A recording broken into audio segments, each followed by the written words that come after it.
Voy. Biriga tushdi. Mana tunda nimadir uzildi. Biriga tushdimi?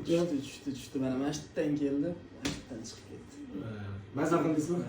Zo'r bo'ldi aka, joningiz sog' bo'lsin. Ukamlarda ko'p o'tirish sababidan bo'yin, bel qismida osteoxondroz va muskullar spazmi bor. Ertalab turganda kechqurun yoshlar achishib olaveradi, to'g'ri? Bo'yinda diskomfortlar bor. Akam o'zi adalarini olib kelganlar, fizlichani olib kelib o'zlarining oldida bitta massaj manualniy terapiya qilib beramiz. Ko'rasizlar.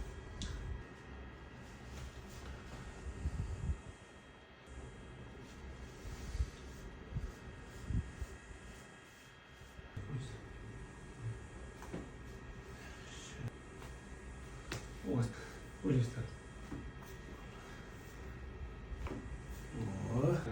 Buyurlar. Silkisini ketdimi?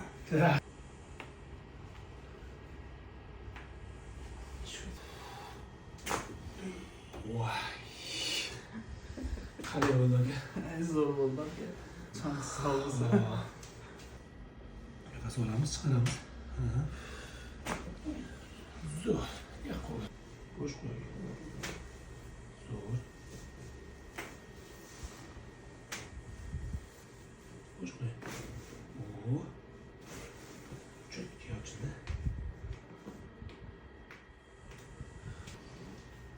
Hoppa. Bo'sh işte. Cho'y. Endi qo'sqolamiz. Chiqaramiz. Nima bo'ldi? Voy. Biriga tushdimi? Mana tunda nimadir uzildi. Biriga tushdimi? Tushdi. Mana mashitdan keldi, mashitdan chiqib ketdi. Maza qildingizmi? Zo'r bo'ldi aka, joningiz sog' bo'lsin. Qanday bo'ldi muolajadan keyin? Zo'r bo'ldi aka. Ochidan ham yengil bo'ldi.